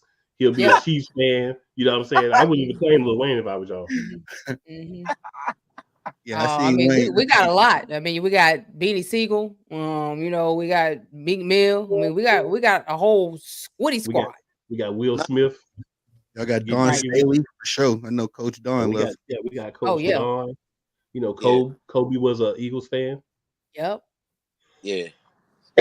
We even got Kevin Hart. Kevin Hart is a fan. Yep, Kevin Hart. As far as rappers though, nobody better than Lil Wayne. So we got the GOAT over here. Well, we talking about Lil Wayne, or we talking about Tunchi Lee? Because I can name you 50 rappers that's better than Tunchi Lee. Which is who y'all got. Y'all got Tunchi Lee. Never heard of Tunchi 5 dreads. We got green yellow Wayne that I know from back in the day. Got the green and yellow. That Lil Wayne was a New Orleans fan then. Yeah. He went with Green Bay then. Y'all got Tunchi Lee. And he'll leave y'all and go to the next team as soon as y'all lose 2 games. Because he was supposed to be a Pelicans fan, and he was dapping up the Rockets at one game. You know, then he was Golden State Warriors with the Golden State stuff on. So I'm telling y'all right now, if you claiming one of the team horror rappers, that's cool. Only team wearing nothing Eagles. We got them. We got this back. We won't even tell them nothing Eagles. If Dwayne Carter pop up, we like, nah, just reject that. Tell them to be out of that size. We don't do that. Score them out. We don't do that. I rock with it, man. But good people, we did go over. We had a good time with these gentlemen, and they're sometimes blasphemous, sometimes semi-factual information. I respect the fact that they think the teams are going to win. Last thing, what's your score predictions? We can make it a 28-21. I guess the NFL will probably make it interesting for the marketing and the TV purposes. So y'all will put up 21. I see a 2 touchdown performance from Saquon, making his Eagles debut. I can see Jalen, mustering up 2 interceptions, and probably a garbage time touchdown. It'd be 28-14 up until about the fourth quarter. 3.5 minutes left.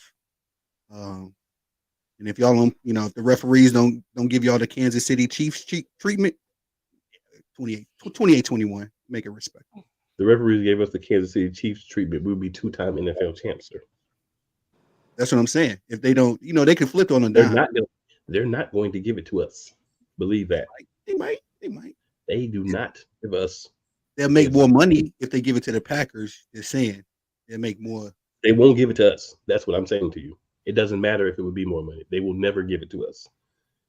Trey, what's your prediction, sir? I think it's going to be fireworks. I think it's going to be a high-scoring affair. I believe I'll go Packers 31, Eagles 24. I think Jay Love going to throw for 3 touchdown passes. I think Josh Jacobs going to at least get 1 rushing touchdown as well. I think Dontavius Wicks and Jaden Reed going to catch 1 touchdown apiece. And, I think Romeo Dobbs will get in the end zone with that messed up hand. So I got Packers 31, Eagles 24. I think Saquon will have a few rushing touchdowns for the Eagles. But I think Jalen Hurts is going to turn the ball over a few times, whether it be interception or fumble. So I think the Packers defense is going to create some turnovers. I'm going Jordan Love 31, Jalen Hurts 24. Diva? I'm gonna say Eagles 40, Packers 24. Eagles 40. Yeah, hey, we beat y'all. 2022, we beat y'all 40-33. Say what again? Now you've been the number one person up here talking about stop talking about the past, and you bringing up some 2020. I mean, I'm just saying. Steph Curry was winning championships. I just give you my predictions. That's what I'm telling y'all. I'm going 35-24 Philadelphia Eagles. Don't put no money on that. Cole. Don't put your monay on that. If you're gonna put money on I'm being nice, and I'm being nice when I say 35-24. 35. We ain't giving up 30+ points. Yeah. All right. We'll see. I mean, it's funny how we give our predictions. Oh, it's not gonna happen. But you're not being realistic. Now respect to the defense. But you're talking about with the best trio in the NFL that we're only gonna put up 24 points. Right. Y'all not gonna be on the practice field, brother. I gotta go against a top 10. Okay, respectfully, top 10 secondary coming into this season. I'm not referencing. Coming into this season, we're a top 5. We're protected. This year, that's predictions. This year, you have done nothing. This is the first game. You only did nothing. No one's done anything yet. 40 points is insane. Say we gonna get. That's what I'm saying. Be realistic now. Stop it. No, I mean I'm being realistic. Y'all probably didn't think we was getting 40 points in 2022, but we did. But y'all think y'all gonna hold us to like 21 points, 24 points. But then they said all Saquon like Jalen ain't gonna get nothing. Then he said they talk about Jalen Hurts gonna turn the ball over multiple times. Fumble a couple times. All this time. Like Jalen Hurts ain't gonna throw them bombs with AJ Brown. They ain't even mentioned AJ Brown to Smitty or nobody. Like they ain't got no quarterback. I gotta get a quarterback first. Maybe if y'all go get Nick Foles. Turnover bad last year. We got a quarterback. We don't need Nick Foles. We got a quarterback. Dang, go get him off the couch. Dude, that's the only way y'all get another goal. We got QB1, and he gonna show y'all what QB1 is about on Friday. Just remember, this is all recorded. Yeah. Oh, yeah. It's gonna be my reference tape. When me and Trey do the Packers live for the 2025 Super Bowl champions, y'all more than welcome. Come on up. Just make sure y'all come back next Wednesday at the same time. Yes, ma'am. All right. Make sure y'all come back next Wednesday so we can talk about this thing. Now I'm gonna be on professional time. I ain't gonna be 10 minutes late. Even to call this up. We'll see y'all next Wednesday. Yep, we'll be back. We're ready. We'll be here. We'll be back right here. We invited y'all back next week. Y'all got on her. Come on back next Wednesday. Come on back to the Eagles den next Wednesday, and we're gonna see what's. And be here 15 minutes earlier next week because we do have a second game.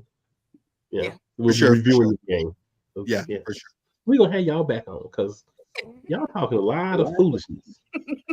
Talk a lot of facts. A lot of nutritional facts. And we do too. Facts is one thing. Facts over feelings. Facts is one thing, but to sit there and say, first game of the season, this man gonna go out there and have multiple interceptions, multiple fumbles. That's just disrespectful. I didn't want to say this. I didn't want to say it, but y'all went and got the Dallas Cowboys scraps. Kellen Moore was I don't gonna say garbage. I guess I don't know. Y'all wouldn't got a Dallas Cowboys offensive coordinator and expect he gonna sabotage y'all, man. He might still have some loyalties. Jerry Jones was still probably paying him under the table. But I guess you forgot he went to the Chargers. Let's not forget he was with the Chargers. He did go to Justin the Herbert, helping Justin Herbert be a quality quarterback. I guess none of that matters though, because And let's not forget he helped Zeke, because after he left, Zeke was garbage. Oh, okay. Well, y'all let go of Zeke. What up, Wayne? They let go. I say y'all. They let go of Zeke. I think Zeke was only out of Dallas for a season. Well, he back now. So I just want to say I really appreciate you guys coming on. Just make sure we'll see y'all next Wednesday. Make sure you bring that humble pie with you next week. Yeah. Just have that humble pie ready. And I would respectfully ask, don't have internet trouble next week, camera trouble. I forgot. My phone's not charged. My 8:30 off. Yeah, make sure you backstage at 8:45. That's for sure. I'm putting it on my phone right now. I'll write it down. I'm gonna forget. I'll be ready to go. All right, good people. So we are going to end things here with the blasphemous duo. And see, that's why you got to let them have backup so they can dig themselves a deeper hole, right? So when y'all bring these people on these shows with these fan bases that's a little bit like unrealistic, make sure you have a couple of them, because you want to be able to show people it's not just one of them. It's multiples of them, right? So thank you guys for proving the point of bringing multiple people on in week 1. Thank you. Blasphemy time. We'll see y'all next Wednesday. Next Wednesday. Hashtag Fly Eagle Fly. Hashtag Elite. It's never where you start, good people. It's always where you finish. Like when the Eagles beat the Packers on Friday. This is recorded. Cool.